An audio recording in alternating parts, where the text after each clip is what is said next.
بسم اللہ الرحمن الرحیم۔ قال النبی صلی اللہ علیہ وسلم انما الاعمال بالنیات۔ رب اشرح لی صدری ویسر لی امری واحلل عقدۃ من لسانی یفقہوا قولی۔ رب زدنی علما وزدنی فہما سبحانک لا علم لنا الا ما علمتنا انک انت العلیم الحکیم۔ اذان کے حوالے سے کچھ مسائل اور احکامات بیان کیے جا رہے تھے۔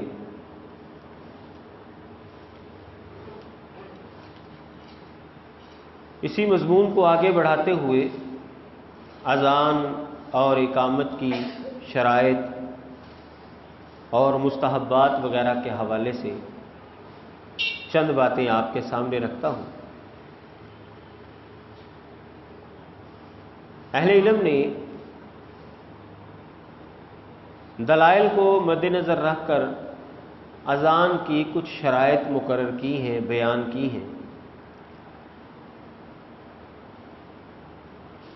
پہلی بات، پہلی شرط یہ بیان کی گئی ہے کہ اذان کے جو جملے کہے جائیں گے وہ ترتیب کے ساتھ کہے جائیں گے۔ جیسی ترتیب رسول اللہ صلی اللہ علیہ وسلم نے صحابہ کو بیان کی اور جیسی ترتیب ہماری مساجد میں پڑھی جاتی ہے اسی ترتیب کے مطابق اذان کہی جائے گی، کیونکہ یہ ہماری ترتیب حدیث مبارکہ کے مطابق ہے۔ پہلے اللہ اکبر اللہ اکبر اللہ اکبر اللہ اکبر اشہد ان لا الہ، یعنی اسی ترتیب کے ساتھ یہ جملے کہے جائیں گے۔ جان بوجھ کر کوئی بھی آدمی اس ترتیب کے اندر فرق نہیں ڈال سکتا۔ اشہد ان لا الہ الا اللہ سے پہلے اشہد ان محمد رسول اللہ نہیں کہہ سکتا۔ حی علی الصلاۃ سے پہلے حی علی الفلاح نہیں کہہ سکتا۔ ترتیب وہی رکھے گا، یہ شرط ہے، ضروری ہے، لازمی ہے۔ وجہ یہ بیان کی ہے اہل علم نے کہ اذان عبادت ہے، اور عبادت اسی طرح ہوتی ہے جس طرح شریعت کے اندر ثابت ہو۔ اگر کوئی بندہ جان بوجھ کر عبادت کے اندر تقدیم و تاخیر کرے گا اس کی عبادت نہیں ہوتی۔ مثال کے طور پر ظہر کے وقت میں اگر کوئی بندہ عصر کی نماز کی نیت کر لے یا مغرب کی نماز یا عشاء کی نماز کی نیت کر لے تو اس کی نماز نہیں ہوگی، کیونکہ ابھی نماز ہے ظہر کی، ظہر کا وقت ہے۔ اگر کوئی بندہ بعد والی عبادت کی پہلے نیت کر لے گا یا پہلے والی عبادت کی نیت بعد میں کرے گا جب اس کا وقت گزر گیا جان بوجھ کر، شرعی طور پر اجازت بھی نہیں ہے، تو پھر اس کی عبادت نہیں ہوتی۔ مسافر آدمی کو چونکہ اجازت ہے کہ وہ زور کے ساتھ عصر پڑھ سکتا ہے یا عصر کے ساتھ زور پڑھ سکتا ہے، اس کی دلیل موجود ہے، لیکن ایک بندہ جان بوجھ کر اپنے علاقے میں موجود ہے تو وہ عبادت کے اندر آگا پیچھا نہیں کر سکتا۔ نماز پڑھتے ہیں ہم، 4 رکعتی نماز ہے یا 3 رکعتی یا 2 رکعتی نماز ہے، تو وہ بعد والی رکعت کی نیت پہلے کر لے اور پہلے والی کی نیت بعد میں کر لے تو یہ عبادت کے اندر اس نے جان بوجھ کر تقدیم و تاخیر کی ہے، اس لیے اس کی وہ عبادت قبول نہیں ہوگی۔ تو اذان بھی چونکہ ایک عبادت ہے تو عبادت اسی طریقے سے اسی ترتیب سے ادا کی جاتی ہے جس ترتیب سے شریعت کے اندر ہمیں ملے۔ تو یہ پہلی شرط ہے اذان کی کہ اذان جب کہی جائے گی تو ترتیب کے ساتھ کہی جائے گی، جان بوجھ کر کوئی بھی بندہ اس کے اندر تقدیم و تاخیر نہیں کر سکتا۔ غلطی کے ساتھ ہوگی وہ الگ مسئلہ ہے، جیسے نماز کے اندر غلطی ہو جائے تو اس کا مطلب یہ نہیں کہ اس کی نماز نہیں ہوتی، نماز اس کی ہو جاتی ہے۔ جان بوجھ کر اگر کوئی ترتیب خلط ملط کرے گا پھر اس کی عبادت قبول نہیں ہوگی۔ رسول اللہ صلی اللہ علیہ وسلم کی حدیث مبارکہ ہے جس سے یہ مسئلہ اخذ ہوتا ہے، صحیح بخاری اور صحیح مسلم کے اندر یہ حدیث مبارکہ موجود ہے۔ آپ نے فرمایا من عمل عملا لیس علیہ امرنا فہو رد، جو کوئی انسان ایسا عمل کرتا ہے کہ جس پر ہمارا حکم نہیں ہے فہو رد، تو وہ مردود ہے، وہ عمل قبول نہیں ہوتا۔ عمل وہ قبول ہوگا جو رسول اللہ صلی اللہ علیہ وسلم کے بتائے ہوئے امر کے مطابق، آپ کے طریقے کے مطابق۔ اور اذان نبی علیہ الصلوۃ والسلام نے ترتیب کے ساتھ بیان کی ہے، لہذا جو جملے پہلے ہیں ان کو پہلے ہی کہا جائے گا اور جو جملے بعد میں ہیں ان کو بعد میں ہی کہا جائے گا۔ تو یہ پہلی شرط ہے اذان کے لیے۔ دوسری شرط یہ بیان کی جاتی ہے کہ اذان جو ہے وہ لگاتار ہوگی، متوالی ہوگی۔ یہ نہیں کہ بندہ ایک جملہ کہہ کر اللہ اکبر کہہ کر جا کر جو ہے نا وہ ٹوٹی بند کرنے چلا گیا، نہیں، بالکل معمولی سا وقفہ، سانس کا وقفہ بس ہونا چاہیے، یا کوئی کھانسی وغیرہ آ گئی ہے چلو اس کا وقفہ، کیونکہ یہ تو شرعی عذر ہے۔ لیکن ایک بندہ آدھی اذان کہہ کر جو ہے وہ مسجد کی صفائی شروع کر دے، آدھی ٹھہر کے کہوں گا، یہ طریقہ کار غلط ہے۔ اذان جو ہے وہ لگاتار جو ہے وہ اس کے جملے ادا کیے جائیں گے۔ زیادہ لمبا فاصلہ جو ہے اذان کے اندر یہ درست نہیں ہے۔ تیسری شرط یہ ہے اذان وہ معتبر ہوگی نماز کے لیے جو اذان وقت شروع ہونے کے بعد کہی جائے گی۔ ظہر کا وقت ابھی شروع ہی نہیں ہوا اور کسی نے اذان کہہ دی ہے، اس اذان کا اعتبار نہیں ہے۔ جون سی نماز کی اذان کہی جائے گی اس کا وقت ہونا چاہیے پہلے۔ زوال شروع ہونے سے پہلے کوئی اذان کہہ دے، زوال کے دوران کوئی اذان کہہ دے، وہ اذان نہیں ہوگی۔ جیسے ہی زوال ختم ہو فوراً بعد اذان کا وقت شروع ہو گیا ہے، نماز کا وقت شروع ہو گیا، لہذا اس وقت اذان جو کہی جائے گی وہ معتبر ہوگی۔ رسول اللہ صلی اللہ علیہ وسلم کے زمانے میں ایسا ہوا تھا، ایک دفعہ وقت سے پہلے اذان کہہ دی گئی تو نبی علیہ الصلوۃ والسلام نے دوبارہ صحابی کو بھیجا، جب وقت ہوا تو دوبارہ آپ نے جو ہے وہ اذان کہلوائی اور فرمایا یہ بھی اعلان کرو کہ بندہ جو ہے وہ سو گیا تھا، فجر کی اذان وہ کہنی تھی، تو بیدار ہوئے تو سمجھا یہ کہ وقت ہو چکا ہے۔ بسا اوقات آپ کو پتہ ہے کہ روشنی جو ہے وہ کسی وقت زیادہ ہو جاتی ہے، تو سمجھا کہ طلوع فجر ہو چکی ہے، اذان کہہ دی گئی، لیکن وہ ابھی وقت نہیں ہوا۔ تو جب وقت ہوا تو آپ نے دوبارہ اذان کہلوائی تھی۔ رسول اللہ صلی اللہ علیہ وسلم نے اذان کہنے کا حکم بھی اسی وقت دیا ہے کہ جب نماز کا وقت شروع ہو۔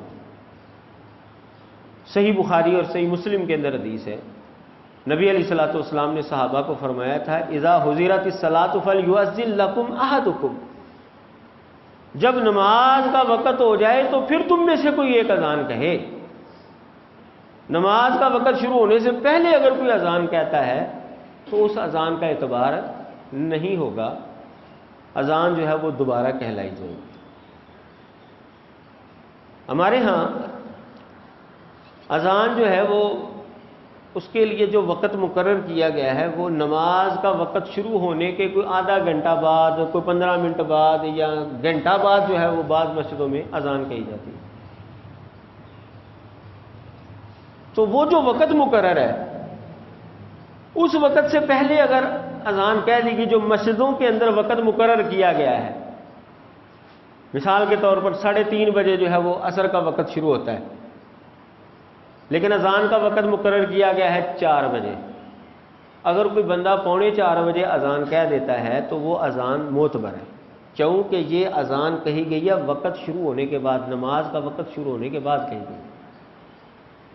جو مساجد کے اندر وقت مقرر کیا گیا اس سے پہلے اگر اذان کہہ دی جائے گی تو اس اذان کا اعتبار ہوگا، کیونکہ وہ نماز کا وقت شروع ہونے سے کے بعد اذان کہی گئی۔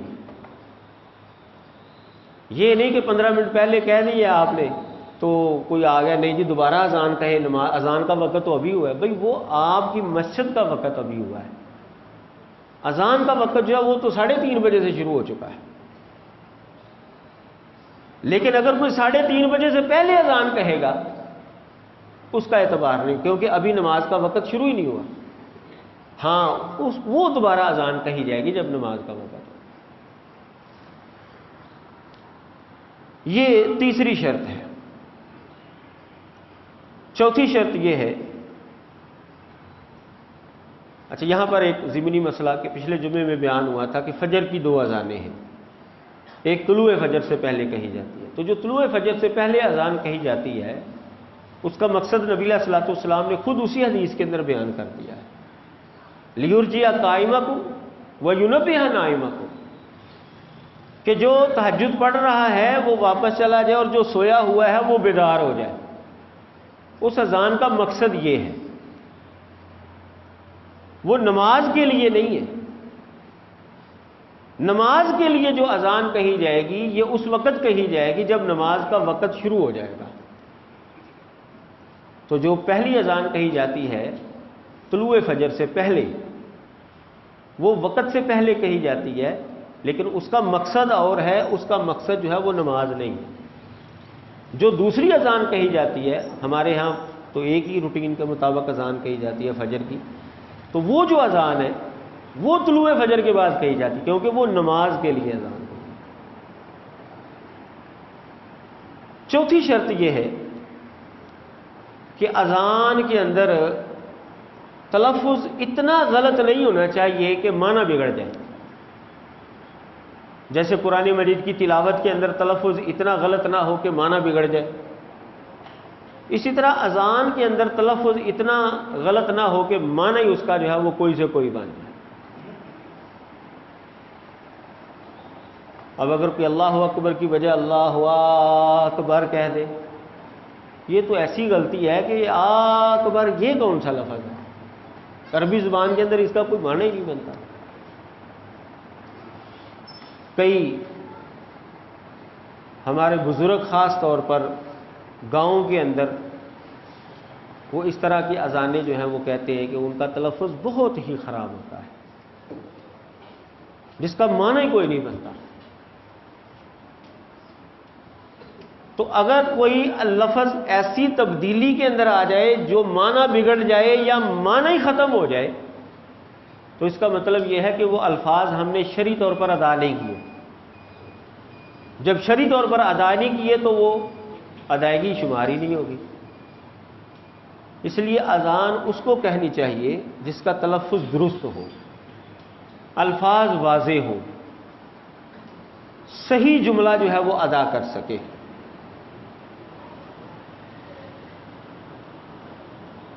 پانچویں شرط یہ بیان کی جاتی ہے، ایک تو یہ ہے کہ تلفظ خراب ہو گیا، یہ چوتھی شکل کے اندر جو ہے تلفظ خراب ہو گیا، لفظ خراب ہو گیا جس سے معنی مفہوم بگڑ گیا یا معنی مفہوم ختم ہو گیا۔ دوسرا ہے کہ حرکت کو لمبا کر دیا جاتا ہے، جیسے عام طور پر ہمارے ہاں لے کے اندر اذان کہی جاتی ہے، عمومی مساجد کے اندر اذان جو ہے وہ لے کے اندر کہی جاتی ہے اور آخری لفظ جو ہے وہ کافی لمبا کر دیا جاتا ہے۔ اس کے بھی کچھ قرات کے قواعد اور ضوابط ہیں۔ اہل علم کہتے ہیں کہ شریعت نے اصول کے مطابق جتنا لمبا کرنے کی گنجائش دی ہے اتنا لمبا اگر کر لیا جائے تو بالکل ٹھیک ہے، درست ہے، بالکل صحیح ہے۔ اس سے زیادہ اگر کوئی لمبا کر دیتا ہے تو پھر درست نہیں، پھر اس نے مکروہ حرکت کی ہے۔ اس کو چاہیے کہ وہ اپنی اذان کو درست کہے۔ زیادہ لمبا کسی لفظ کو کرنا جو کہ حد سے تجاوز کر گیا ہے، اصول سے ہٹ گیا ہے بندہ، تو ایسے بندے کو بھی چاہیے کہ وہ اپنی اصلاح کرے، امام صاحب سے، قاری صاحب سے جو ہے وہ اذان کا تلفظ بھی درست کرے اور اپنی ادائیگی کو بھی جو ہے وہ درست کرے۔ اس کا بھی خیال رکھنا ہے، زیادہ لمبا جو ہے وہ لفظ نہیں کہنا۔ طالب علم تھے ہم، واقعہ یاد آ گیا ابھی، پڑھتے تھے ہم مدرسے میں گجرانوالہ میں، جامعہ محمدیہ جی ٹی روڈ۔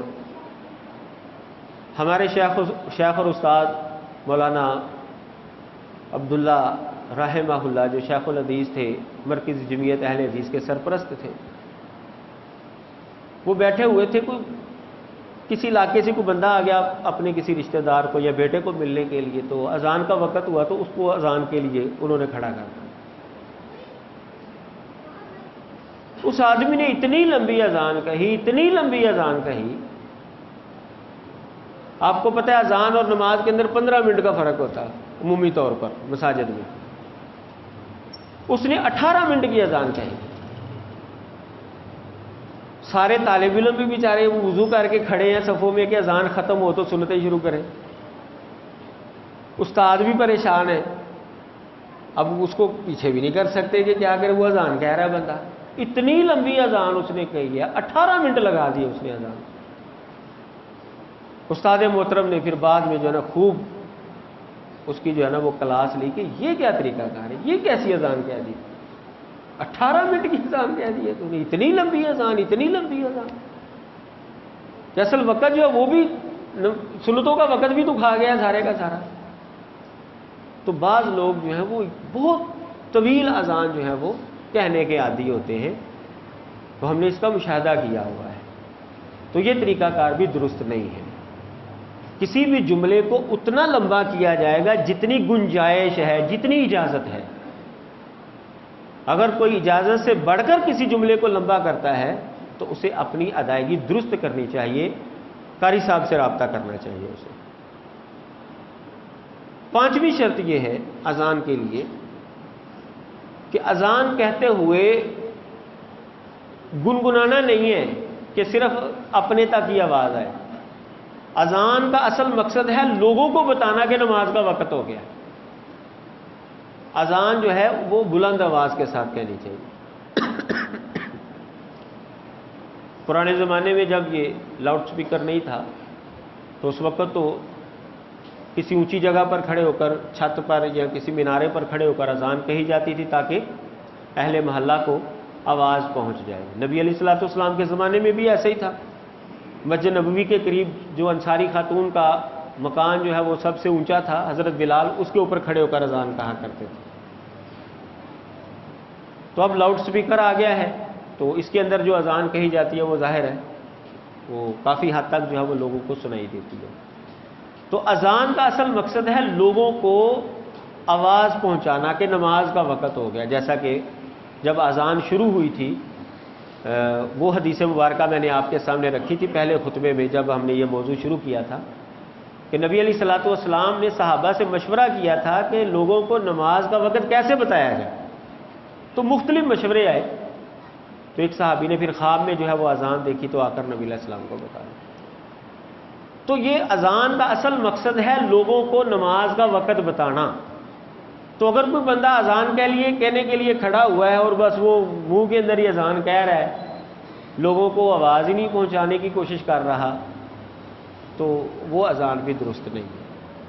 اسے اونچی آواز کے ساتھ اذان کہنی چاہیے۔ بسا اوقات لائٹ چلی جاتی ہے اور سولر بھی کام نہیں کر رہا یا بیٹری بھی نہیں ہے، تو اس کے لیے پھر وہی طریقہ کار ہے، یا چھت پر بندہ چلا جائے یا کھڑکی کے پاس کھڑا ہو کر اذان کہے تاکہ گلی والوں کو جو ہے وہ کم از کم کچھ لوگوں کو آواز تو پہنچ جائے، پتہ چل جائے کہ نماز کا وقت جو ہے وہ ہو چکا ہے۔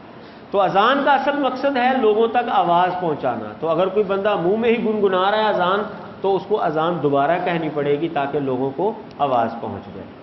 اور اگر جہاں پر نماز پڑھانی ہے وہاں پر لوگ موجود ہیں تو وہ اگر آہستہ آواز کے ساتھ بھی کہہ دیتا ہے کہ انہی تک بس پہنچ جائے، اب یہاں پر آپ موجود ہیں، یہاں پر کوئی اذان کہہ دیتا ہے تو آپ تک اگر آواز پہنچے تو بس کافی ہے، ٹھیک ہے۔ باقی پورے محلے میں نہیں بھی پہنچی، جنہوں نے نماز پڑھنی ہے وہ یہاں پر پہلے سے موجود ہیں۔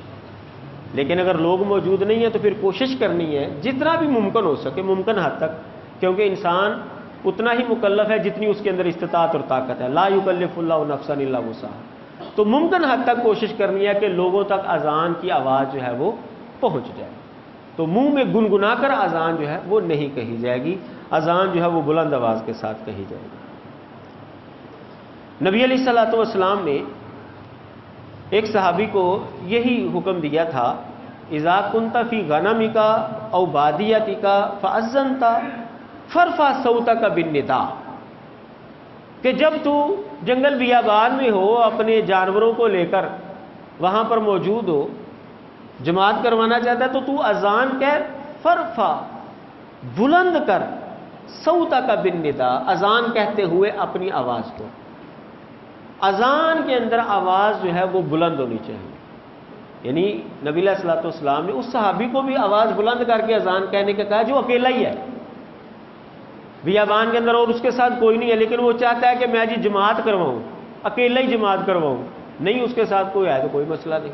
یہ مسئلہ پیچھے بیان ہو چکا ہے کہ جب وہ سلام پھیرتا ہے تو پھر اس کے پیچھے بے شمار فرشتے جو ہیں انہوں نے جماعت پڑھی ہوتی، نماز اس کے ساتھ پڑھی ہوتی ہے۔ تو اکیلا بندہ اگر اس کے ساتھ کوئی بھی نہیں شامل تو اکیلا بندہ اذان کہے، اقامت کہے، خود ہی جماعت کروا لے، بالکل درست ہے۔ اس حدیث مبارکہ سے یہ بات بھی معلوم ہو رہی ہے۔ تو جو اکیلا بندہ ہے وہ بھی اذان کہہ رہا ہے تو وہ اونچی آواز کے ساتھ اذان کہے گا، فرفع صوتک بالنداء۔ تو جو محلے کے اندر اذان کہہ رہا ہے اس کو تو بالاولیٰ جو ہے وہ بلند آواز کے ساتھ اذان جو ہے وہ کہنی چاہیے۔ نبی علیہ الصلوۃ والسلام نے فرمایا تو جب بلند آواز کے ساتھ اذان کہے گا، ایک تو اصل مقصد جو ہے وہ مل جائے گا، فائدہ کیا ہوگا؟ فرمایا کہ تیری آواز کی انتہا جس جن، جس انسان اور جس بھی چیز نے سن لی، الا شہد لہ یوم القیامت، قیامت والے دن وہ گواہ بن جائے گا۔ اس انسان کے حق میں گواہی ہوگی کہ یا اللہ اس نے تیرا کلمہ بلند کیا تھا، اس نے تیرے نام کی آواز جو ہے وہ بلند کی تھی، تیرے نبی کا نام جو ہے اس نے بلند کیا تھا، اس کے حق میں گواہی مل جائے گی۔ یہ حدیث صحیح بخاری وغیرہ کے اندر موجود ہے۔ چھٹی شرط یہ ہے کہ جملے اتنے اذان کے اندر کہے جائیں گے جتنے شریعت کے اندر ثابت ہیں، اپنی طرف سے کوئی جملہ اضافی نہیں کہا جائے گا، جیسا کہ پچھلے خطبہ جمعہ میں آپ کے سامنے اس پر گفتگو ہو چکی۔ الصلاۃ خیر من النوم یہ اپنی طرف سے اضافہ نہیں ہے، یہ نبی علیہ الصلوۃ والسلام نے فجر کی اذان میں خود بیان کیا، حوالہ جات پچھلے جمعے میں بیان ہو چکا۔ اور جو دوسرے لوگ حضرت علی رضی اللہ تعالیٰ عنہ کا نام لے کر اذان کے اندر جو ہے وہ جملے کہتے ہیں، وہ جملے ہی بتاتے ہیں کہ وہ بعد میں پیدا شدہ ہے، بعد کی ایڈ ہے، کیونکہ نبی علیہ الصلوۃ والسلام کے زمانے میں تو حضرت علی رضی اللہ تعالیٰ عنہ کے حوالے سے ایسا کوئی عقیدہ پایا ہی نہیں جاتا تھا کہ وہ نبی علیہ السلام کے وصی ہیں، وہ خلیفۃ بلا فصل ہے، ایسی تو کوئی بات تھی ہی نبی علیہ السلام کے زمانے میں۔ جب ان کے زمانے میں یہ بات تھی ہی نہیں تو جملے کیسے وہ اذان کے اندر جو ہے شامل کر سکتے ہیں؟ تو یہ جملے ہی بتاتے ہیں کہ یہ جملے بعد میں شامل کیے گئے، تو بعد میں جو جملے شامل ہوں گے نبی علیہ الصلوۃ والسلام کے زمانے کے بعد والے جملے، ان جملوں کا کوئی اعتبار نہیں ہے، اس اذان کا بھی کوئی اعتبار نہیں ہے۔ اذان وہی شمار ہوگی جو شریعت نے بتائی ہے، کیونکہ نبی علیہ السلام نے فرمایا جس نے ایسا عمل کیا جس پر ہمارا حکم نہیں ہے تو وہ مردود ہے۔ ایک وقت کے اندر جو ہے وہ ایک بندہ جو ہے وہ اذان کہے گا، نبی علیہ السلام کے زمانے سے ایسے ہی چلا آ رہا ہے، یہ نہیں کہ دو بندے اکٹھے اذان شروع کر دیں ایک جگہ پر۔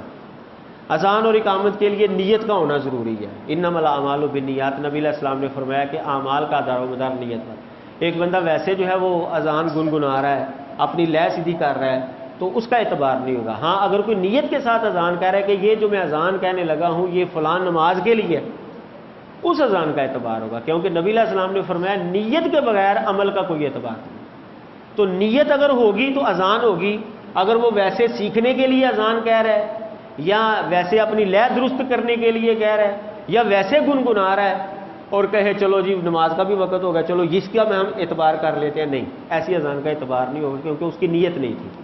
نیت کا ہونا جو ہے وہ ضروری ہے۔ مؤذن جو ہے وہ مسلمان ہونا چاہیے، غیر مسلم کی اذان کا بھی اعتبار نہیں، کیونکہ وہ اہل عبادت نہیں ہے، وہ اسلام کے جو احکامات ہیں ان کے وہ مخاطب نہیں ہے، مخاطب مسلمان ہے۔ مرد ہونا چاہیے، 10ویں شرط یہ ہے کہ مرد کو ہی نبی علیہ الصلوۃ والسلام نے اذان کے لیے کہا ہے، عورت کو اجازت نہیں، کیونکہ عورت کی آواز بھی بڑھتا ہے۔ حتیٰ کہ حدیث مبارکہ کے اندر ہے کہ نبی علیہ الصلوۃ والسلام سے ایک خاتون نے اجازت مانگی کہ میں اپنے گھر والیوں کو جو ہے نا گھر والوں کو جماعت کروا دیا کروں، تو آپ نے فرمایا ٹھیک ہے جماعت کروا لیا کرو۔ خواتین کو جماعت کروا سکتی ہے، اس حدیث مبارکہ سے یہ بات معلوم ہوتی ہے، لیکن آپ نے اذان کی اجازت نہیں دی۔ اذان کے لیے ایک بزرگ کو مقرر کیا کہ تم جا کر وہاں پر اذان کہہ دیا کرنا، اور پھر یہ جو ہے اپنے گھر والوں کو جو ہے وہ جماعت کروا دیا کرنا۔ تو خواتین کو جماعت کروا سکتی ہے، لیکن آپ نے اذان کی اجازت نہیں دی، اذان کے لیے مرد کو ہی مقرر کیا، تو اذان جو ہے وہ مرد ہی کہے گا، خاتون کو اس کی اجازت نہیں ہے۔ حضرت عبداللہ بن عمر رضی اللہ تعالیٰ عنہ کے حوالے سے یہ قول آتا ہے روایات کے اندر، لیسا علی النساء اذان ولا اقامت، اذان اور اقامت یہ عورت کی ذمہ داری نہیں ہے، یہ عورت کے اوپر حق نہیں ہے، یہ مرد کا ہی حق ہے۔ وآخر دعوانا ان الحمد للہ رب العالمین۔